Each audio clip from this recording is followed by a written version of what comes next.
Hey guys! Like with past interviews that I've posted, I'm gonna do a quick introduction and then I'll play the audio for you in full, totally uninterrupted. And real quick, I just want to let you know that our 3-part series, Israel Keyes' Life in Full Detail, is now available exclusively on Crime Culture Media at crimecult.com. This is a 6-hour in-depth docu-series on the life, crimes, and victims of serial killer Israel Keyes. Part of the evidence that we obtained for that is some of the audio that I'm going to be sharing with you today. And this has never been released to the public. This is the first interview that law enforcement has ever done with Keyes. This conversation is a little bit short and it runs only about 17 minutes. It's conducted by Texas Ranger Stephen Rayburn along with FBI agent Deb Ganaway. What's interesting about the Texas evidence is that there's like 3 hours of footage of Keyes sitting in a room while he's waiting to be interviewed. And there are a few moments where he interacts with people, like you can see Steve Rayburn in the footage here going to talk to him, and he's asking him like, hey, we're getting some food, do you want a sandwich? Hey, we ain't eating lunch, so we're fixing to go get some food. Yeah, I heard. What's fine? Did you tell her what you wanted? No, I'm fine. No, we're gonna get you something to eat now, because we ain't gonna sit here and eat in front of you. How about a Subway sandwich? Yeah, whatever. Ham and cheese? Yeah. Mustard, mayonnaise, what do you want? That's fine, whatever. I'm not really that hungry, so. All right. And then you see Deb Ganaway come in and talk to him, and people are like in and out of the room. Hey, Mr. Keyes, you doing okay? Stupid Yeah. question, huh? I know you probably haven't eaten in the last few hours. Can we get you a Subway sandwich or anything while I'm you're fine. waiting? No, I'm Okay, we won't be too much longer and we'll be in here with you, okay? Got plenty to drink? Yeah. Okay, all right. But when it comes to the actual interviews, it's only audio. So for the purpose of releasing this as video format, I'm going to be playing that for you while the audio goes on. So it's not going to line up, but I thought it would be more interesting than like a still image. I gotta say, aside from the arrest footage, this is like my real introduction to the Texas Rangers. Like I've never listened to an interrogation by a Texas Ranger. And the other one that they do with him a couple days later is much longer and it's much more apparent how they operate, but they're freaking awesome. All of this like made me a fan of the Texas Rangers.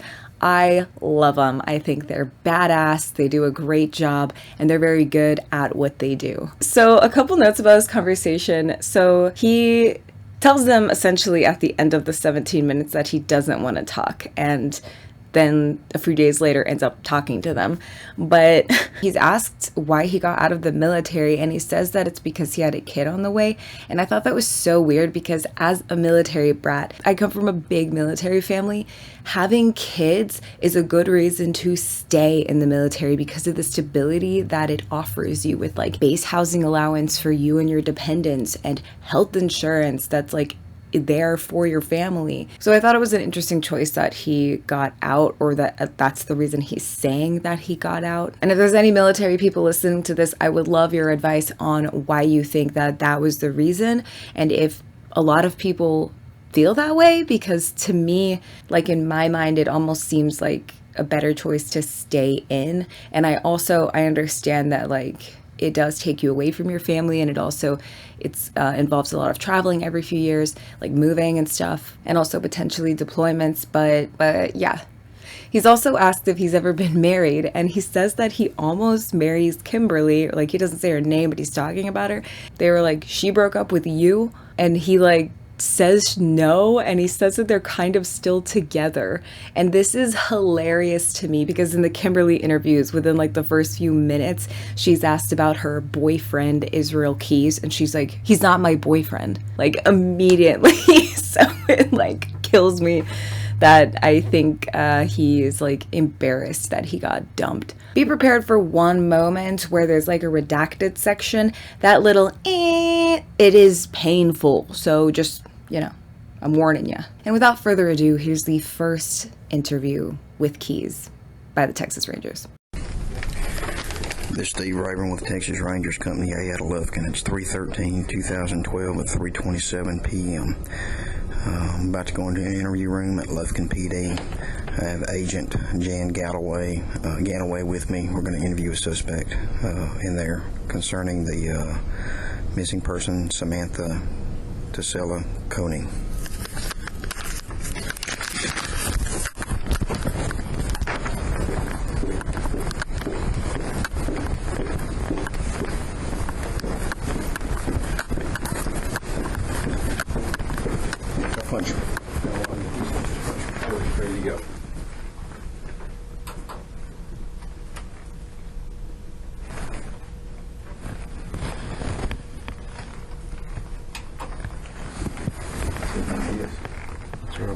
That's right there.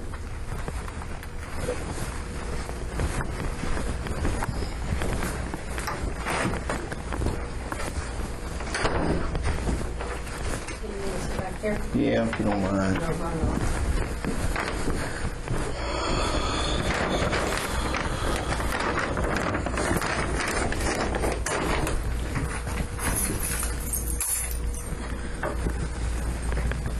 We've already talked before, you know, I'm Steve Rayburn with the Texas Rangers, with the state police here in Texas. And Special Agent Ganaway with the FBI, she's assigned to Lufkin as well.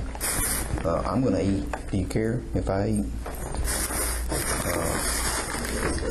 You know you're under arrest. You know you're not free to leave. You know what you're under arrest for? Okay. Listen, we're not going to violate your rights here.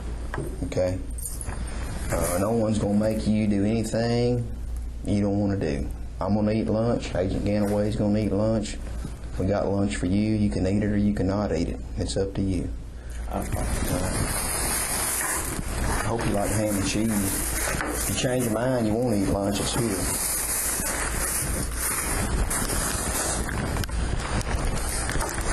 Did you say you was in the military? What branch? Where'd you serve?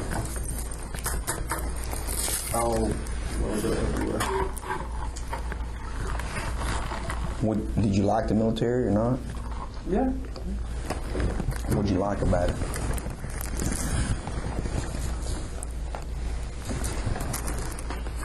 Oh, that's something I wanted to do, so I did. Why'd you leave? You what now? I had a kid on the way. Oh, did you? Is that your little girl? Is she with your brother right Yeah. now? Well, I think there's people out with your brother and that end, other family right now, talking to them, and I got word back that your kid's fine. Yeah, How are you holding up? Are you okay? Considering the circumstances. Are those cuts hurting your wrist, Israel? No. Do you go by Israel? Or is?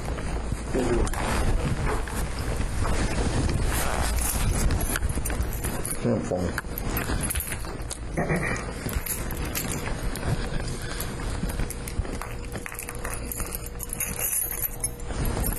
You'll be okay if I take these off, won't you? Yeah. Oh, shit. I hear them all.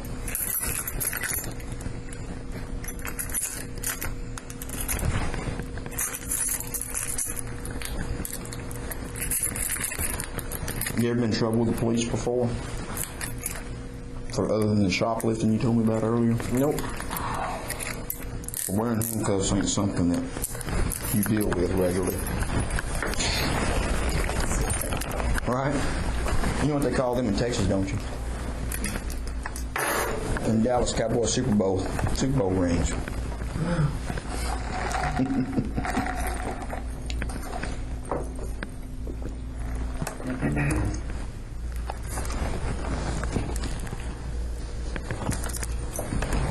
Some chips at least? No, well, really, I mean, we just ate breakfast right before Well, I can get you, if you want to spit that snuff out, then I can get you a garbage can you can eat.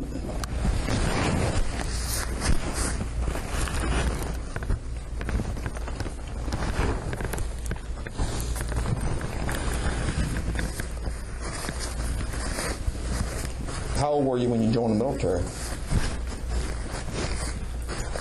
1920.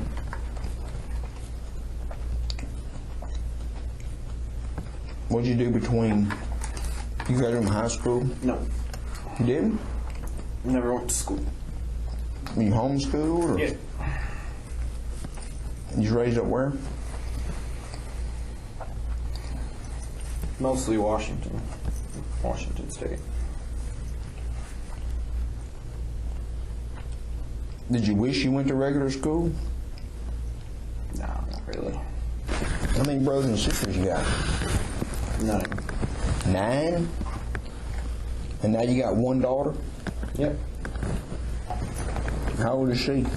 10.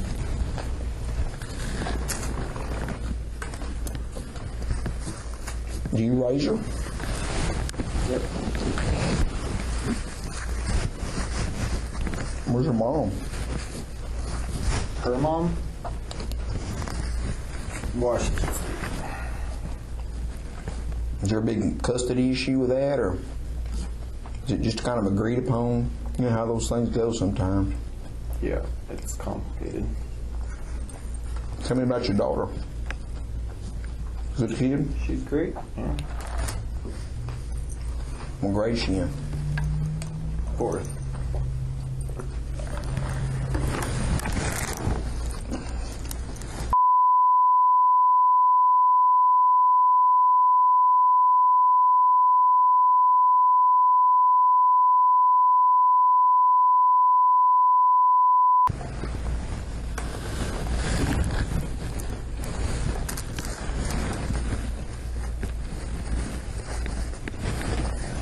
I asked you earlier about marriage. You said you almost got married once. Was that to your little girl's mama? Was that somebody else? I almost got married a few times. It just A few times? never worked out. Is that a good thing or a bad thing? At least twice it was a good thing. One of them would have worked out, you think? Yeah. Well, for me. But For she you? didn't think so. She dumped you? No, we're still together, kind of. It's just not anything long term there.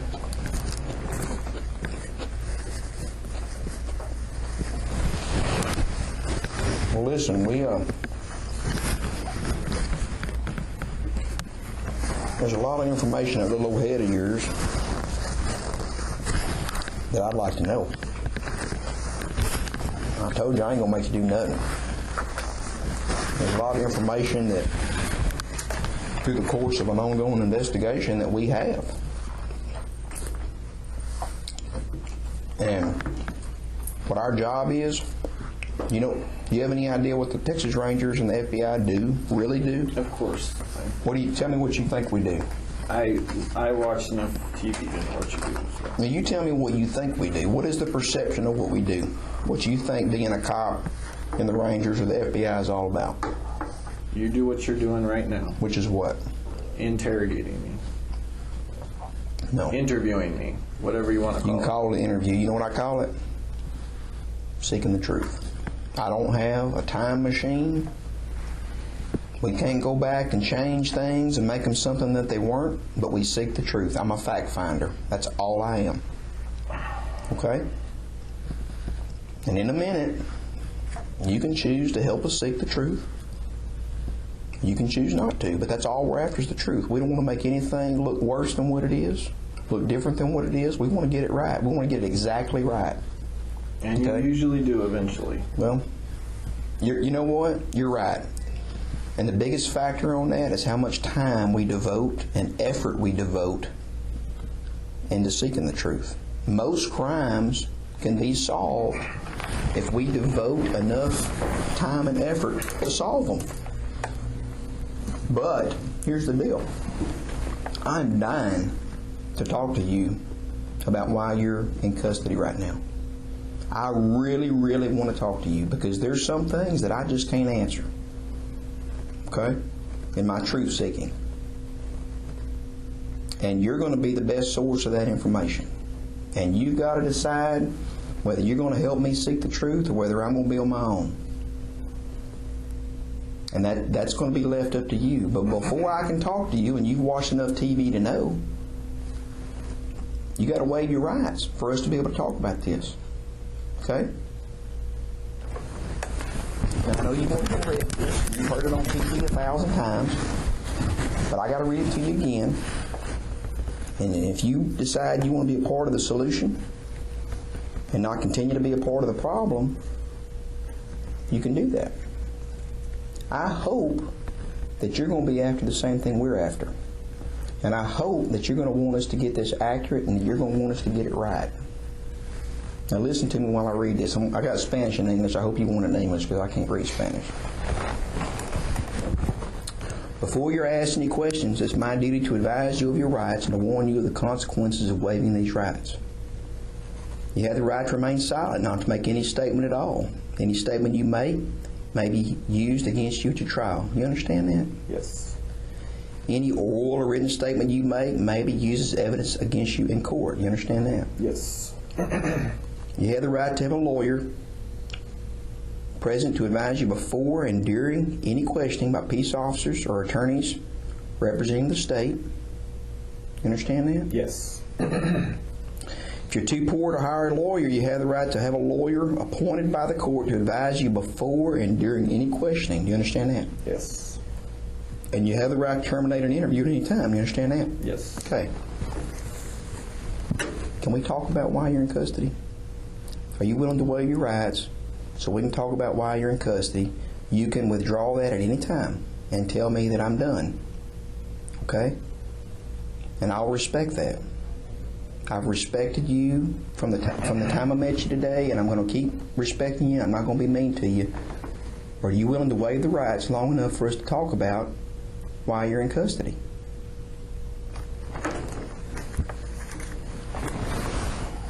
And let me tell you, regardless of what you decide, when you leave here, I've got to take you down to the county jail and book you in. Okay? And I think there's a whole lot at stake here for a whole lot of people, including yourself. Maybe mostly yourself. And I can tell you that you got one Texas Ranger sitting here. There ain't but 149 in the whole world. I'm a very busy person. Right now you got an opportunity to tell me about your problems. And I know that you have some. And I have a little idea how you can deal with problems, but first we have to define what the problem is. Can we visit a little while about this? I don't. Okay. Well, I'm going to respect that. If you don't want to, that's fine. But listen, look at me. If you change your mind, whether it's today or tomorrow or next week, if you change your mind, all you got to do is ask for the ranger. Okay? All right. I'll come to the county jail and we can talk. Okay? All right. 3:41 p.m. 3/13/2012. How do you pronounce your full name? Israel Keys. What's your middle name? Don't have one. Just Israel Keys? Yep. And what's your date of birth?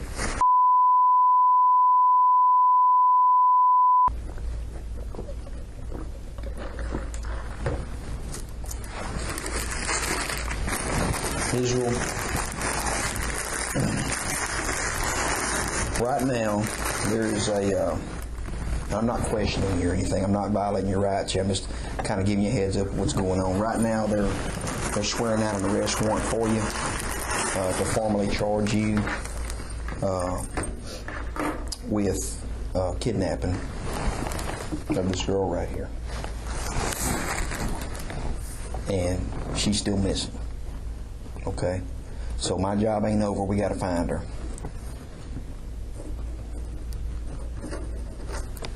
That's what's going on with that.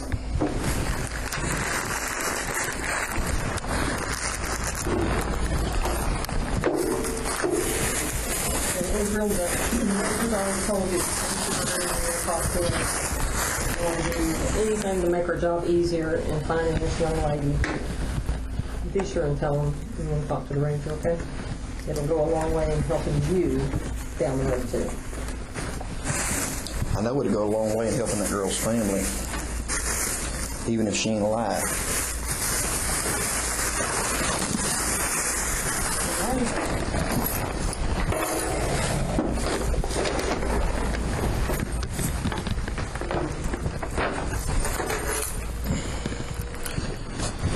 Here's a go and stand up for me.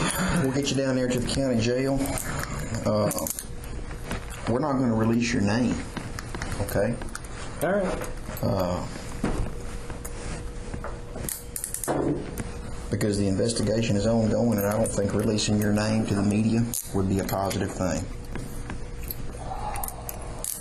I know that's okay with you.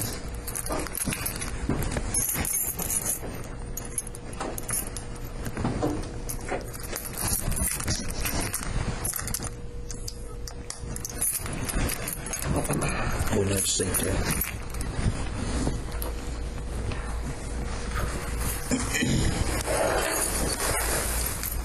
I don't believe that. Well, I don't want it. I'm good.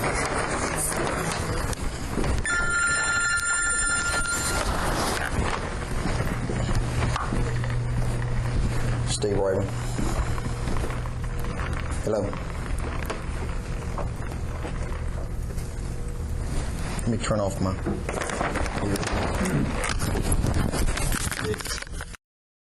Thank you guys so much for watching. If you want to support me, make sure you subscribe to Crime Culture Media at crimecult.com. My name is Victoria Evans. Be safe out there.